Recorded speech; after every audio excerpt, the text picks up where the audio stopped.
Good morning, class 12. Hope you all are doing well. Today, we are going to start a new topic. The topic deals with the challenges to the Congress system. In your books, this topic may be given you under chapter number 5. To begin with, today we will be discussing about the political changes which occurred after Nehru. As the topic suggests, after Nehru, who?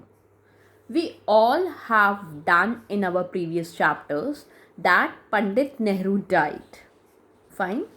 Pandit Nehru died on 27th of May 27th of May 1964, and with his death there were lots of speculations, there were lots of confusion, lots of political talks about the question of succession. As Congress won the first three general elections, the elections of 1951-52, the elections of 1957, the elections of 1931, and Pandit Nehru has basically been successful in making India as a democratic country.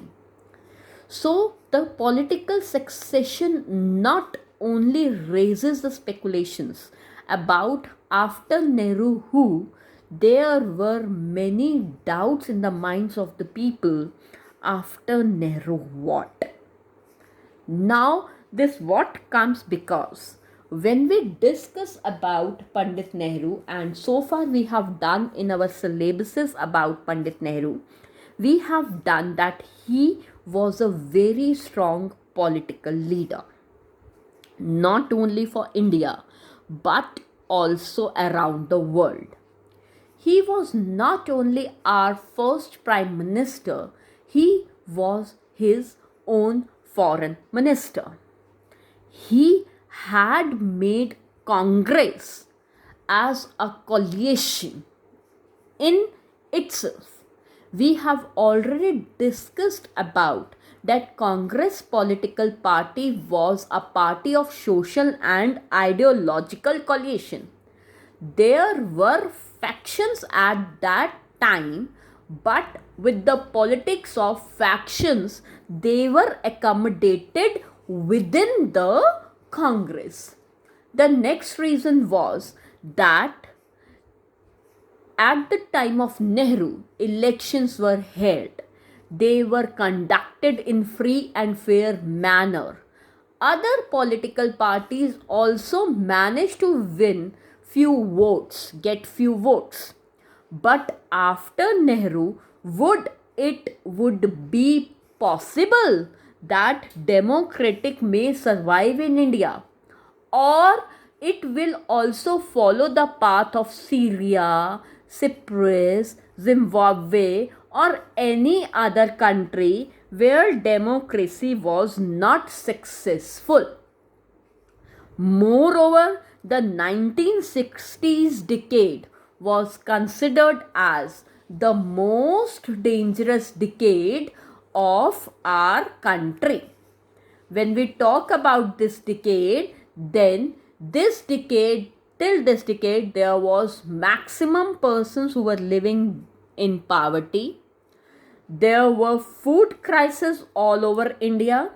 These food crisis was due to the failure of monsoons and the drought-like conditions.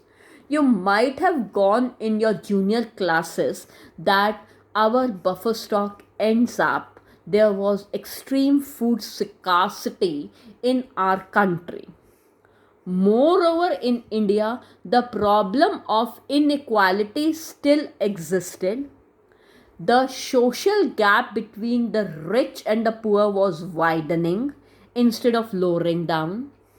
Many states, even though after the reorganization of states were not settled, there were regional divisions within India which were basically along with the communal divisions.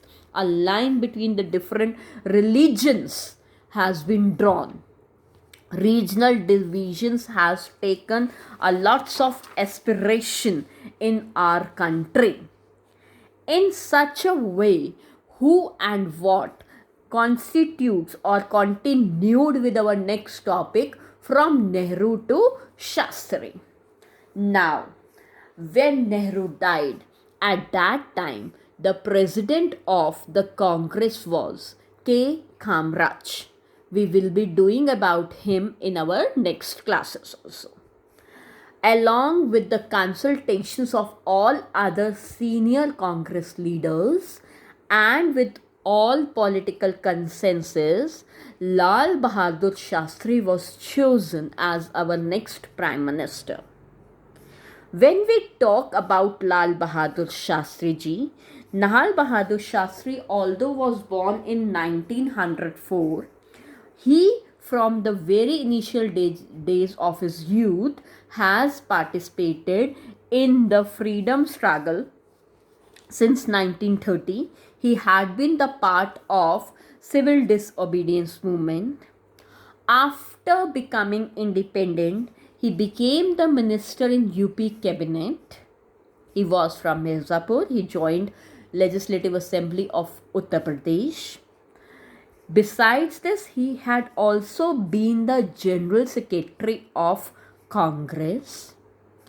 In the very first government, he also became the Cabinet Minister from 1951 to 56. Later in 57, he was also appointed as the Railway Minister of India. But when a railway incident took place, he resigned from his post. He take all the responsibility on himself. He was known for his simplicity, for all his commitment, for all his honesty. All the Congress leaders believe that he is the most non-controversial leader working in the Congress. Even when Pandit Nehru was alive, Nehru was also dependent on him for all his major decisions. He used to consult with Shastriji about the implementation of various economic policies. Lal Bahadur Shastri is also known for the slogan he gave, the very popular slogan, that is the Jai Jawan, Jai Kisan.